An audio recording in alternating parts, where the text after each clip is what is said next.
ಆತ್ಮೀಯ ವಿದ್ಯಾರ್ಥಿಗಳೇ, ಇಂದಿನ 5ನೇ ಆನ್ಲೈನ್ ಕ್ಲಾಸಿಗೆ ತಮ್ಮೆಲ್ಲರನ್ನ ಸ್ವಾಗತಿಸ್ತಾ ಇದ್ದೇನೆ.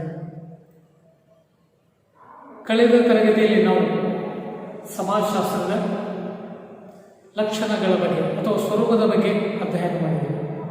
Today in this class we are discussing about meaning, definition and characteristics of science.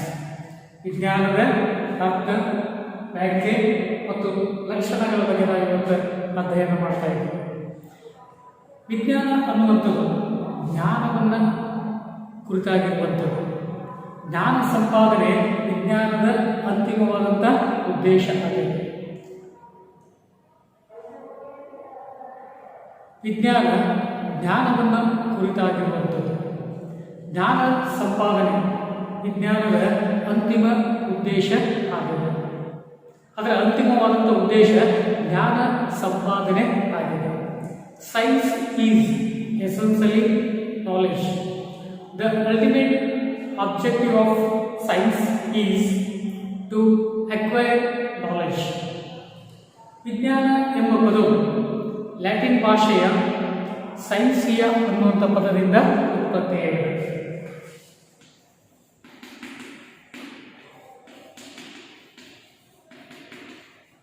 Latin ಭಾಷೆಯ ಸೈನ್ಸಿಯಾ ಅನ್ನುವಂಥ ಪದದಿಂದ ಉತ್ಪತ್ತಿಯಾಗಿದೆ.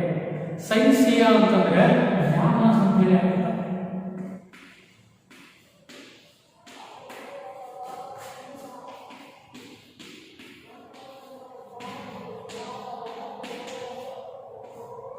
ಸೈನ್ಸಿಯಾ ಅಂತಂದರೆ ಜ್ಞಾನ ಅಂತೇಳಿ ಅರ್ಥವನ್ನು ನೀಡ್ತದೆ. The word science is derived from the Latin word scientia which means knowledge. ಆದರೆ ಎಲ್ಲ ಬಗೆಯ ಜ್ಞಾನವನ್ನು ವಿಜ್ಞಾನ ಅಂತೇಳಿ ಕರೆಯುವುದಿಲ್ಲ. ವೈಜ್ಞಾನಿಕ ವಿಧಾನಗಳ ಮೂಲಕ ಪಡೆದಂಥ ಜ್ಞಾನವನ್ನು ಮಾತ್ರ ವಿಜ್ಞಾನ ಅಂತೇಳಿ ಕರೀತಾರೆ. All kinds of knowledge are not science. Science is which that has been obtained by scientific methods only. ಇನ್ನು ಈ ವಿಜ್ಞಾನ ಅನ್ನೋದ್ರ ಬಗ್ಗೆ ನಾವು ಅರ್ಥ ಮಾಡ್ಕೊಳ್ಬೇಕಾದ್ರೆ ಅದಕ್ಕೆ ಸಂಬಂಧಪಟ್ಟಂತೆ ವ್ಯಾಖ್ಯೆಗಳನ್ನು ಅಧ್ಯಯನ ಮಾಡಬೇಕಾಗ್ತದೆ. ಇನ್ನು ವಿಶಾಲವಾದಂಥ ಅರ್ಥದಲ್ಲಿ ಭೌತಿಕ ಅಥವಾ ಸಾಮಾಜಿಕ ವಿದ್ಯಮಾನಗಳಿಗೆ ಸಂಬಂಧಿಸಿದ ಯಾವುದೇ ಕ್ರಮಬದ್ಧವಾದ ಅಧ್ಯಯನವನ್ನು ವಿಜ್ಞಾನ ಅಂತೇಳಿ ಕರೀತಾರೆ. In the broadest sense, science is any systematic study of physical or social phenomena. ಇನ್ನು ಸರಳವಾದಂಥ ಶಬ್ದಗಳಲ್ಲಿ ಹೇಳುವುದಾದರೆ ವಿಜ್ಞಾನ ಅನ್ನುವಂಥದ್ದು ಕ್ರಮಬದ್ಧವಾದ ಅಥವಾ ಸಂಘಟಿತವಾದ ಜ್ಞಾನ ಆಗಿದೆ. Science is a systematic or organised knowledge. ಇನ್ನು ಮೂರನೇ ಒಂದು ವ್ಯಾಖ್ಯೆ ಆರ್ಟಿ ಶಾಫರ್ ಪ್ರಕಾರ ಕ್ರಮಬದ್ಧವಾದ ವಿಧಾನಗಳ ಮೂಲಕ ದೊರೆತ ಜ್ಞಾನದ ಸಮಷ್ಟಿಯನ್ನು ವಿಜ್ಞಾನ ಅಂತಲೇ ಕರೆಯುತ್ತಾರೆ. Science is the accumulation of knowledge through systematic methods. ಅದರಲ್ಲಿ ಕ್ರಮಬದ್ಧವಾದ ವಿಧಾನಗಳು ಅನ್ನುವಂಥ ಪದಗಳೇ ಬಳಕೆಯಾಗಿರುತ್ತದೆ. ಕ್ರಮಬದ್ಧವಾದಂಥ ವಿಧಾನ ಅಂತಂದ್ರೆ ಮೊದಲು ಅವಲೋಕನ ಮಾಡುವುದು, ಅಬ್ಸರ್ವೇಷನ್. ಅಂದರೆ ಎರಡನೇದಾಗಿ ಕಲೆಕ್ಷನ್ ಅಂದರೆ ಸಂಗ್ರಹಿಸುವಂಥದ್ದು, ಮಾಹಿತಿಯನ್ನು ಸಂಗ್ರಹಿಸುವಂಥದ್ದು. Observation, collection, then classification. ಆ ಸಂಗ್ರಹಿಸಿದಂಥ ಮಾಹಿತಿಯನ್ನು ಕೆಲವು ಆಧಾರಗಳ ಮೇಲೆ ವರ್ಗೀಕರಣ ಮಾಡುವಂಥದ್ದು. ಇನ್ನು ಈ ರೀತಿ ವರ್ಗೀಕರಣ ಮಾಡಿದ ನಂತರ observation, collection, classification, then analysis, ಅದರನ್ನು ವಿಶ್ಲೇಷಣೆ ಮಾಡುವಂಥದ್ದು. ಈ ರೀತಿ ವಿಶ್ಲೇಷಣೆ ಮಾಡಿದ ನಂತರ ಜನರಲೈಸೇಷನ್ ಮಾಡುವಂಥದ್ದು, ಸಾಮಾನ್ಯೀಕರಣವನ್ನು ಮಾಡುವಂಥದ್ದು. ಈ ಸಾಮಾನ್ಯೀಕರಣ ಮಾಡಿದ ನಂತರ ಅಂತರದ ಪುನಃ ಅದನ್ನು ಏನು ಮಾಡಬೇಕಾಗ್ತದೆ ಅಂತಂದರೆ ಪರಿಶೀಲನೆ ಮಾಡಬೇಕಾಗ್ತದೆ, ವೆರಿಫಿಕೇಶನ್ ಅಂತೇಳಿ ಕರೆಯುತ್ತಾರೆ. ಈ ರೀತಿ ಒಳಗೆ ಕ್ರಮಬದ್ಧವಾದ ವಿಧಾನಗಳ ಮೂಲಕ ಪಡೆದಂಥ ಜ್ಞಾನದ ಸಮಷ್ಟಿಯನ್ನು ಏನಂತ ಕರೆದರೆ ವಿಜ್ಞಾನ ಅಂತಲೇ ಕರೆದರೆ. Science is the accumulation of knowledge through systematic methods. ಈ ರೀತಿ ಒಳಗೆ ವ್ಯಾಖ್ಯೆಯನ್ನು ಆರ್.ಟಿ. ಶಾಫರ್ ಅವರು ನೀಡಿದ್ದಾರೆ. ವಿದ್ಯಾರ್ಥಿಗಳಿಗೆ ತಮಗೆ ಇಲ್ಲೊಂದು ಪ್ರಶ್ನೆ ಬರ್ತಿದೆ, what is science or define science ಅಂತೇಳಿ 1 ಅಂಕಗಳಿಗೆ ಈ ಪ್ರಶ್ನೆಯನ್ನು ಕೇಳಲಾಗ್ತದೆ. ಆಗ ತಾವು ಈ ಉತ್ತರವನ್ನು ಬರೆಯಬೇಕಾಗ್ತದೆ. ವಿದ್ಯಾರ್ಥಿಗಳಿಗೆ ವಿಜ್ಞಾನ ಎಂದರೇನು ಅನ್ನೋದ್ರ ಬಗ್ಗೆ ನಾವು ಸ್ಪಷ್ಟವಾಗಿ ತಿಳಿದುಕೊಳ್ಬೇಕಾದ್ರೆ ಅದರ ಲಕ್ಷಣಗಳ ಬಗ್ಗೆ ಅಧ್ಯಯನ ಮಾಡಬೇಕಾಗ್ತದೆ. ಅದರಲ್ಲಿ ವಿಜ್ಞಾನದ ಮೊದಲನೇ ಒಂದು ಲಕ್ಷಣ ಅಂತಂದರೆ ವಾಸ್ತವತೆ ಅಥವಾ ಸತ್ಯ ಸಂಗತಿ ಎನ್ನುವುದು ಅಥವಾ ಫ್ಯಾಕ್ಚುಯಾಲಿಟಿ ಎನ್ನುವುದು. ವಿಜ್ಞಾನ ಮಾನಸಿಕ ಕಲ್ಪನೆಗಳನ್ನು ಆಧರಿಸಿರುವುದಿಲ್ಲ, ಆದರೆ ಅದು ಸತ್ಯ ಸಂಗತಿಗಳನ್ನು ಅವಲಂಬಿಸಿರುತ್ತದೆ. Dear students, science is not based on imagination but it is based on facts. ಅಂದರೆ ಸತ್ಯ ಸಂಗತಿಯು ಸ್ವತಃ ಅವಲೋಕಿತ ವಿದ್ಯಮಾನ ಆಗಿದೆ. ಅದು ಒಂದು ವಿಷಯ ಅಥವಾ ಜೀವಿ, ಘಟನೆ, ಅಳತೆ ಇಂಥವುಗಳ ಬಗ್ಗೆ ಇರಬಹುದು. Fact is on observed phenomenon it self. It may be about A thing, on organism, on event, A measurement etcetera. ಯಾವ ಹೇಳಿಕೆ ಸತ್ಯ ಆಗಿರ್ತದೆ ಅದನ್ನು ವಾಸ್ತವತೆ ಅಥವಾ ವಾಸ್ತವಾಂಶ ಅಂತಲೇ ಕರೀತಾರೆ. The statement which is true is called factuality. ಅದಕ್ಕೊಂದಿಷ್ಟು ಉದಾಹರಣೆಗಳಂತಾರೆ. ಕಲ್ಲು ಒಂದು ಘನ ವಸ್ತು ಆಗಿದೆ. Stone is a solid substance. ಅಂದರೆ ಎರಡನೇ ಒಂದು ಉದಾಹರಣೆ ಅಂತಂದರೆ ಇಂಡಿಯಾ ಈಸ್ ಓವರ್ ಪಾಪ್ಯುಲೇಟೆಡ್. ಅಂದರೆ ಭಾರತದಲ್ಲಿ ಹೆಚ್ಚು ಜನಸಂಖ್ಯೆಯನ್ನು ಹೊಂದಿದೆ ಅನ್ನುವಂಥದ್ದು. ಇವೆಲ್ಲವುಗಳು ವಾಸ್ತವವಾಗಿರುವಂಥವುಗಳನ್ನು ನೋಡ್ತೀವಿ. ಅಂದರೆ ವಿಜ್ಞಾನ ಅನ್ನುವಂಥದ್ದು ವಾಸ್ತವತೆ ಅಥವಾ ಸತ್ಯ ಸಂಗತಿಯನ್ನು ಹೊಂದಿರ್ತದೆ. ಇನ್ನು ವಿಜ್ಞಾನದ ಎರಡನೇ ಒಂದು ಲಕ್ಷಣ ಕಾರಣ ಮತ್ತು ಪರಿಣಾಮ ಅನ್ನುವಂಥದ್ದು, ಕಾಸ್ ಆ್ಯಂಡ್ ಇಫೆಕ್ಟ್ ರಿಲೇಷನ್ಶಿಪ್. ವಿಜ್ಞಾನವು ವಸ್ತುಗಳ ಅಥವಾ ಘಟನೆಗಳ ನಡುವಿನ ಕಾರಣೀಯ ಸಂಬಂಧಗಳನ್ನು ತಿಳ್ಕೊಳ್ಳಿಕ್ಕೆ ಪ್ರಯತ್ನ ಮಾಡ್ತದೆ. ಘಟನೆಗಳ ಜರುಗುವಿಕೆ ಕಾರಣ ಮತ್ತು ಪರಿಣಾಮಗಳ ಸಂಬಂಧಗಳ ಮೇಲೆ ನಿರ್ಧಾರ ಆಗ್ತದೆ. Dear students, science tries to find out the causal relationship between the events or things. Causation states that the occurrence of events is determined by cause and effect relationship. ಈ ಕಾರಣೀಯ ಸಂಬಂಧವನ್ನು ತಿಳಿದುಕೊಳ್ಳುವುದೇ ವಿಜ್ಞಾನದ ಒಂದು ಕಾರ್ಯ ಆಗಿದೆ. The function of science is to uncover the laws of cause and effect relationships. ಅದಕ್ಕೆ ಉದಾಹರಣೆಗಳು ಅಂತಂದರೆ ಹಾನಿಕಾರಕ ಬ್ಯಾಕ್ಟೀರಿಯಾಗಳು ರೋಗಗಳನ್ನು ಉಂಟು ಮಾಡ್ತಾವೆ. ಹಾರ್ಮ್ಫುಲ್ ಬ್ಯಾಕ್ಟೀರಿಯಾ ಕಾಸ್ ಡಿಸೀಸಸ್. ದೆನ್ ಸೆಕೆಂಡ್ ಎಕ್ಸಾಂಪಲ್ ಅಂತಂದರೆ ಬಡತನವು ಆರ್ಥಿಕ ಹಿಂದುಳಿದಿರುವಿಕೆಯ ಕಾರಣಗಳಲ್ಲಿ ಒಂದಾಗಿದೆ. ಪವರ್ಟಿ is one of the causes of economic backwardness. ವಿದ್ಯಾರ್ಥಿಗಳಿಗೆ ಇನ್ನು ವಿಜ್ಞಾನದ ಒಂದು ಮೂರನೇ ಲಕ್ಷಣ ಅಂತಂದರೆ ಸಾರ್ವತ್ರಿಕತೆ ಅಥವಾ ಯೂನಿವರ್ಸಾಲಿಟಿ. ವೈಜ್ಞಾನಿಕ ಸಂಶೋಧನೆಗಳು ಅಥವಾ ಸತ್ಯಗಳು ಅಥವಾ ನಿಯಮಗಳು ಸಾರ್ವತ್ರಿಕವಾಗಿ ಒಪ್ಪುವುದನ್ನು ನಿರೀಕ್ಷೆ ಮಾಡಬಹುದು. Scientific findings are truths or laws are expected to have universal validity. ಇವು ಯಾವುದೇ ಜನಾಂಗ, ಧರ್ಮ, ಭಾಷೆ, ರಾಷ್ಟ್ರೀಯತೆ, ಸಾಮಾಜಿಕ ವರ್ಗ ಅಥವಾ ರಾಜಕೀಯ ತತ್ವಾದರ್ಶಕ್ಕೆ ಮಾತ್ರ ವೈಜ್ಞಾನಿಕ ಸತ್ಯ ಸೀಮಿತ ಆಗಿರಬಹುದು. They are not to be limited to any one race, religion, language, reason, nationality, social class or political ideology.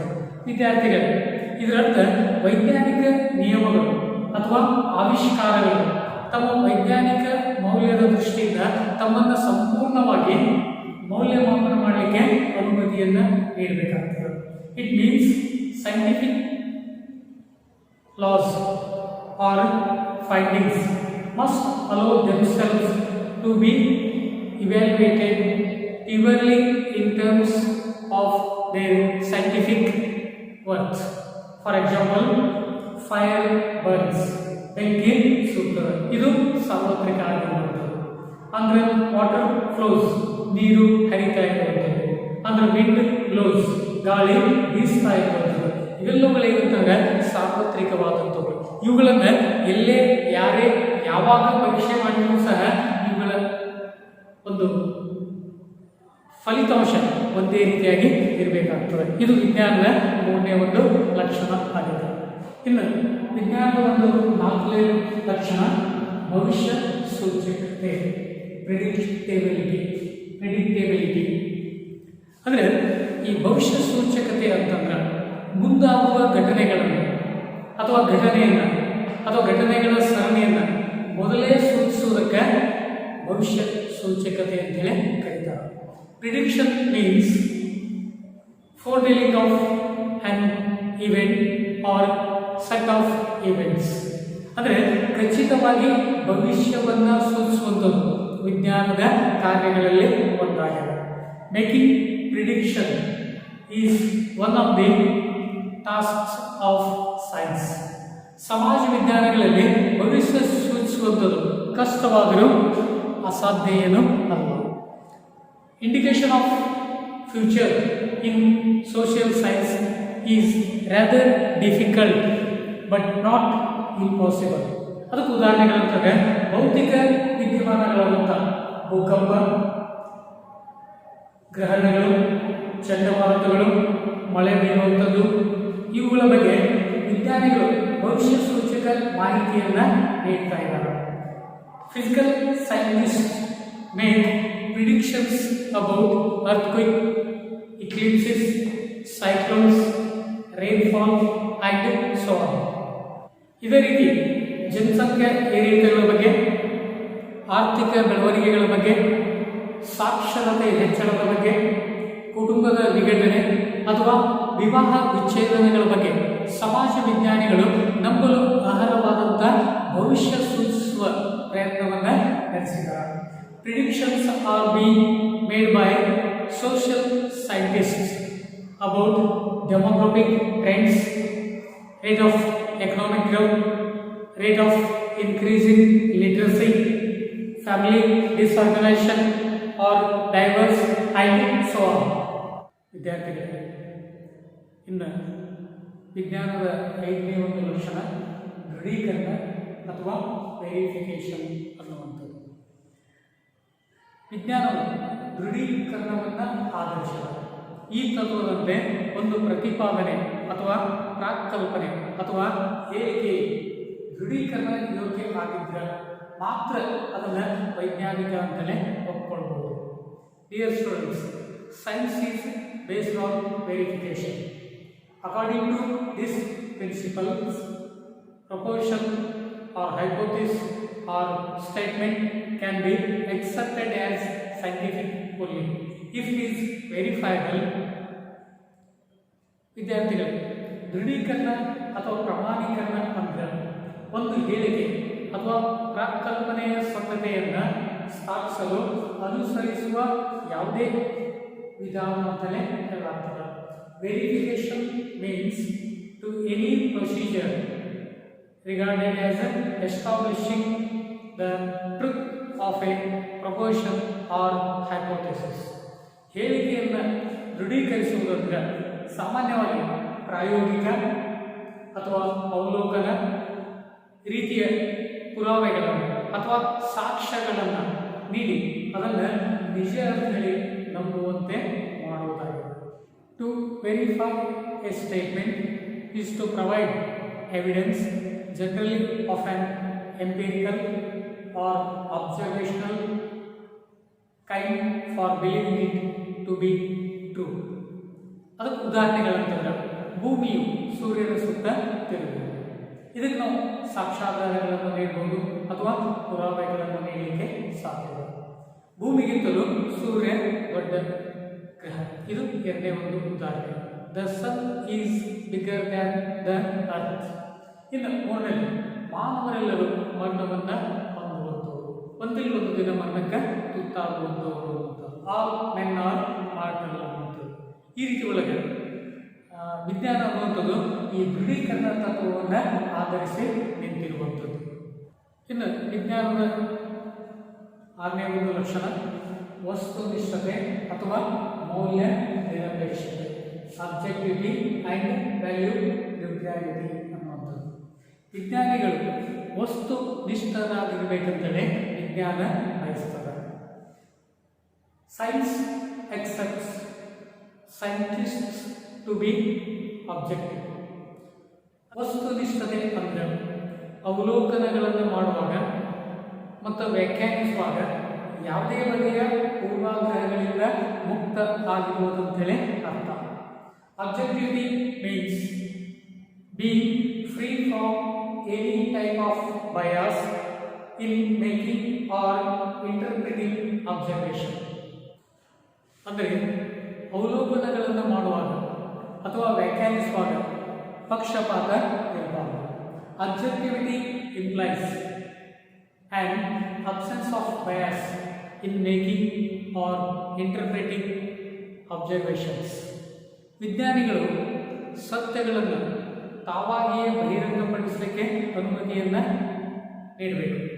ವಿಜ್ಞಾನಿಗಳು ತನ್ನ ವೈಯಕ್ತಿಕ ಅಭಿಪ್ರಾಯಗಳನ್ನು ಅವುಗಳ ಮೇಲೆ ಹಾಕಬಾರದು. A scientist should allow facts to speak for themselves. He should not impose his personal values to them. ಇನ್ನು ಇದರಲ್ಲಿ ಬರುವಂಥದ್ದು ಮೌಲ್ಯ ನಿರಪೇಕ್ಷತೆ ಅಂತೇಳಿ ಅಥವಾ ವ್ಯಾಲ್ಯೂ ನ್ಯೂಟ್ರಾಲಿಟಿ ಅನ್ನುವಂಥದ್ದು. ಅಂದರೆ ಈ ಮೌಲ್ಯ ನಿರಪೇಕ್ಷತೆ ಅನ್ನುವಂಥದ್ದನ್ನು, ಈ ಪರಿಕಲ್ಪನೆಯನ್ನು ಮೊದಲು ಪರಿಚಯಿಸಿದಂಥವರು ಮ್ಯಾಕ್ಸ್ ವೆಬರ್.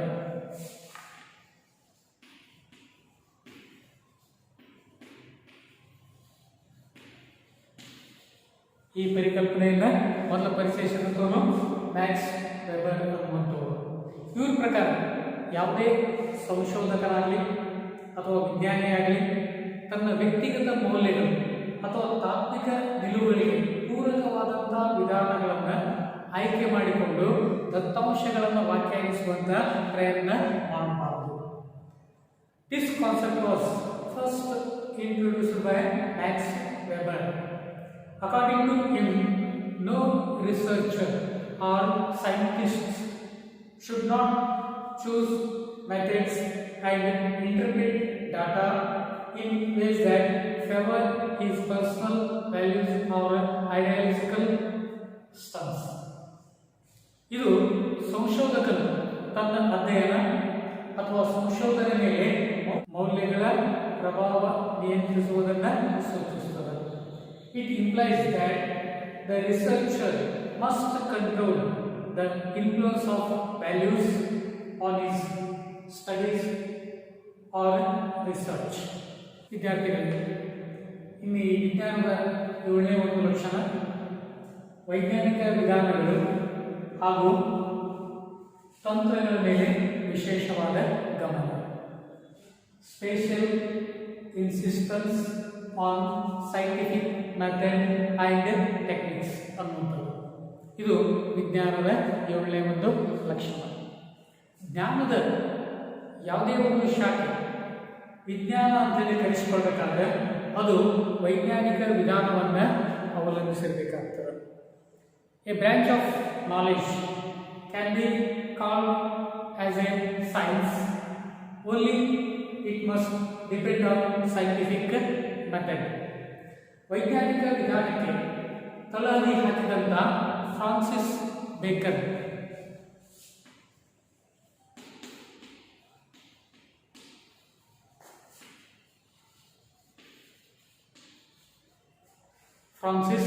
ಬೇಕನ್ ಇವರು ವಿಜ್ಞಾನವು ತನ್ನ ಅಧ್ಯಯನ ಹಾಗೂ ಸಂಶೋಧನೆಗಳಲ್ಲಿ ವೈಜ್ಞಾನಿಕ ವಿಧಾನವನ್ನು ಅಳವಡಿಸಬೇಕಂತೇಳಿ ಹೇಳಿದರು.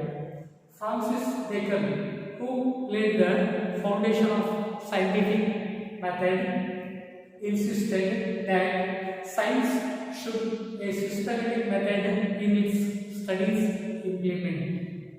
ವಿದ್ಯಾರ್ಥಿಗಳು ಈಗಾಗಲೇ ನಾವು ವಿಜ್ಞಾನ ಅಂದರೆ ವಿಜ್ಞಾನದ ಲಕ್ಷಣಗಳ ಬಗ್ಗೆ ಅಧ್ಯಯನ ಮಾಡಿದ್ದೀವಿ. ಈಗ ವಿಜ್ಞಾನಗಳ ವರ್ಗೀಕರಣದ ಬಗ್ಗೆ ಅಧ್ಯಯನ ಮಾಡೋಣ.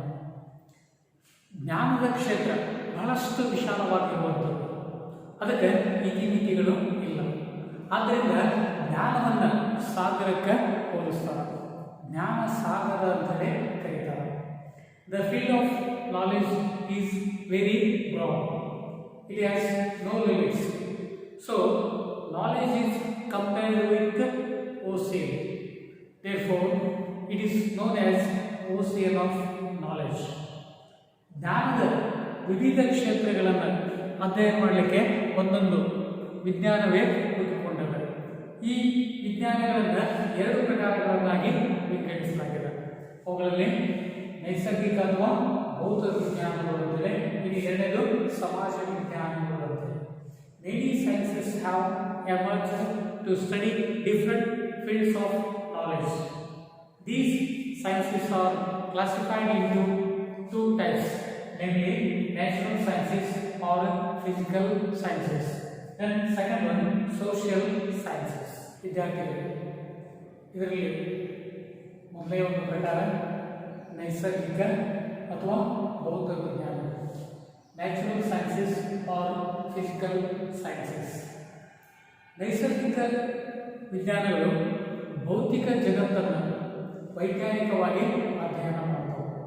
ಭೌತಿಕ ವಿಜ್ಞಾನಗಳು ಪ್ರಪಂಚದ ಭೌತಿಕ ಲಕ್ಷಣಗಳನ್ನು ಅಧ್ಯಯನ ಮಾಡ್ತವೆ. Physical sciences studies the physical worlds scientifically. Physical sciences study the physical characteristics of world. ಅದಕ್ಕೊಂದು ವ್ಯಾಖ್ಯೆಯನ್ನು ಆರ್ಟಿ ಶಾಫರ್ ಅನ್ನುವಂಥದ್ದು ನೀಡಿದ್ದಾರೆ. ನೈಸರ್ಗಿಕ ವಿಜ್ಞಾನಗಳು ನಿಸರ್ಗದ ಭೌತಿಕ ಲಕ್ಷಣಗಳು ಮತ್ತು ಅವುಗಳ ಅಂತಕ್ರಿಯೆ ಹಾಗೂ ಪರಿವರ್ತನೆಗಳ ಅಧ್ಯಯನವಾಗಿದೆ ಅಂತಲೇ ಹೇಳಿದ್ದಾರೆ. According to RT Schaefer, physical sciences study the physical characteristics of nature and their interactions and changes ಅನ್ನೋದು. ಅದರಲ್ಲಿ ಮುಖ್ಯವಾಗಿ ನಾವು ಗಮನಿಸಬೇಕಾಗಿರುವಂತಂದ್ರೆ ನಿಸರ್ಗದ ಭೌತಿಕ ಲಕ್ಷಣ. ಈಗ ನಾವು ಸೂರ್ಯ ಚಂದ್ರರನ್ನು ನೋಡ್ತೇವೆ. ಈ ಸೂರ್ಯ ಚಂದ್ರರು ಸುತ್ತುವರಿಯುವಂಥದ್ದನ್ನು ಕಾಣ್ತೇವೆ. ತಾವು ಸುತ್ತುವರಿತಾರೆ, ಒಂದಕ್ಕೊಂದು ಪೂರಕವಾಗಿ ಸುತ್ತುವರಿತಾ ಇರುವಂಥದ್ದನ್ನು ಕಾಣ್ತೇವೆ. ಅದರಲ್ಲಿ ಅದರ ಲಕ್ಷಣಗಳನ್ನು ಅಧ್ಯಯನ ಮಾಡ್ತೀವಿ. ಇನ್ನು ಅಂತಕ್ರಿಯೆಗಳು ಅಂದರೆ ಇದರಿಂದ ಉಂಟಾಗುವಂಥದ್ದೇನೋ ಗ್ರಹಣಗಳು ಉಂಟಾಗುವುದನ್ನು ಕಾಣ್ತೇವೆ. ಅಂದರೆ ಇದ್ರ ಜೊತೆಗೆ ಪರಿವರ್ತನೆಗಳ ಒಂದು ಅಧ್ಯಯನ ಮಾಡುವಂಥದ್ದು ಈ ವಿಜ್ಞಾನ ಅಂತಲೇ ಹೇಳ್ತಾರೆ. ವಿದ್ಯಾರ್ಥಿಗಳು, ಈ ನೈಸರ್ಗಿಕ ಅಥವಾ ಭೌತ ವಿಜ್ಞಾನಗಳಿಗೆ ಉದಾಹರಣೆಗಳಂತಂದ್ರೆ ಮುಖ್ಯವಾಗಿ ಜಿಯಾಲಜಿ, ಅಂದರೆ ಈ ಭೂಗರ್ಭ ಶಾಸ್ತ್ರ ಅನ್ನುವಂಥದ್ದು, ಅಂದರೆ ಭೌತಶಾಸ್ತ್ರ ಫಿಸಿಕ್ಸ್ ಅನ್ನುವಂಥದ್ದು, ಕೆಮಿಸ್ಟ್ರಿ ರಸಾಯನ ಶಾಸ್ತ್ರ, ಅಂದರೆ ಅಸ್ಟ್ರಾನಮಿ ಖಗೋಳಶಾಸ್ತ್ರ, ಅಂದರೆ ಬಾಟ್ನಿ ಸಸ್ಯಶಾಸ್ತ್ರ, ಜುವಾಲಜಿ ಪ್ರಾಣಿಶಾಸ್ತ್ರ. ಈ ರೀತಿ ಈ ನೈಸರ್ಗಿಕ ಅಥವಾ ಭೌತ ವಿಜ್ಞಾನಗಳನ್ನು ನಾವು ನೋಡ್ತೀವಿ. ಇಲ್ಲಿ ಮುಖ್ಯವಾಗಿ ವಿದ್ಯಾರ್ಥಿಗಳು ಗಮನಿಸಬೇಕು, ಪರೀಕ್ಷೆಗೆ ಯಾವುದಾದ್ರೂ ಎರಡು ನೈಸರ್ಗಿಕ ವಿಜ್ಞಾನಗಳನ್ನು ಹೆಸರಿಸಿ. Name any two natural or physical sciences ಅಂತೇಳಿ ಒಂದು ಪ್ರಶ್ನೆಯನ್ನು ಕೇಳಲಾಗ್ತದೆ. ಆಗ ನೀವು physics or chemistry or biology or botany zoology geology astronomy ಇವುಗಳಲ್ಲಿ ಒಂದನ್ನು ಬರೆಯಬೇಕು. ವಿದ್ಯಾರ್ಥಿಗಳು, ಇನ್ನು ವಿಜ್ಞಾನಗಳ ಒಂದು ಎರಡನೇ ಪ್ರಕಾರ ಸೋಷಿಯಲ್ ಸೈನ್ಸಸ್ ಅಥವಾ ಸಮಾಜ ವಿಜ್ಞಾನಗಳು. ಸಮಾಜ ವಿಜ್ಞಾನಗಳು ಮಾನವನ ಸಾಮಾಜಿಕ ಜಗತ್ತಿನ ಬಗ್ಗೆ ಅಧ್ಯಯನ ಮಾಡ್ತವೆ. Social sciences study the human social world. ಸಮಾಜ ವಿಜ್ಞಾನಗಳು ಸಮಾಜದ ಸಾಮಾಜಿಕ, ಆರ್ಥಿಕ ಮತ್ತು ಸಾಂಸ್ಕೃತಿಕ ಅಂಶಗಳನ್ನು ವೈಜ್ಞಾನಿಕವಾಗಿ ಅಧ್ಯಯನ ಮಾಡ್ತವೆ. Social sciences scientifically study social, economic, political and cultural aspects of society. ಇಲ್ಲಿ ಈ ಸಮಾಜ ವಿಜ್ಞಾನಗಳಿಗೆ ಸಂಬಂಧಪಟ್ಟಂತೆ ಐಆರ್ ರಾಬರ್ಟ್ಸನ್ ಅನ್ನುವಂಥವರು ಒಂದು ವ್ಯಾಖ್ಯೆಯನ್ನು ನೀಡಿದ್ದಾರೆ. ಮಾನವನ ವರ್ತನೆಯ ವಿಭಿನ್ನ ಅಂಶಗಳನ್ನು ಅಧ್ಯಯನ ಮಾಡುವಂತಹ ಪರಸ್ಪರ ಸಂಬಂಧಿತವಾದ ಅಧ್ಯಯನ ಶಾಸ್ತ್ರಗಳನ್ನು ಸಮಾಜ ವಿಜ್ಞಾನಗಳು ಅಂತಲೇ ಹೇಳಿದರು. According to I.R. Robertson, social sciences are interrelated studies that different aspects of human behaviour ಅಂತ. ಅಂದರೆ ಇಲ್ಲಿ ಮುಖ್ಯವಾಗಿ ಮಾನವ ವರ್ತನೆಯ ವಿಭಿನ್ನ ಅಂಶಗಳು, ಅಂದರೆ ಇಲ್ಲಿ ವಿಭಿನ್ನ ಅಂಶಗಳು ಅಂತ ಅನ್ನೋದು ಆರ್ಥಿಕ ಇರ್ಬೋದು, ರಾಜಕೀಯ ಇರ್ಬೋದು, ಸಾಮಾಜಿಕ ಇರ್ಬೋದು, ಸಾಂಸ್ಕೃತಿಕ ಇರ್ಬೋದು. ಈ ರೀತಿ ಒಳಗೆ ಮಾನವ ವರ್ತನೆಯ ವಿಭಿನ್ನ ಅಂಶಗಳನ್ನು ನೀವು ಅಧ್ಯಯನ ಮಾಡ್ತವೆ. ಯಾವುವು? ಸಮಾಜ ವಿಜ್ಞಾನಗಳು.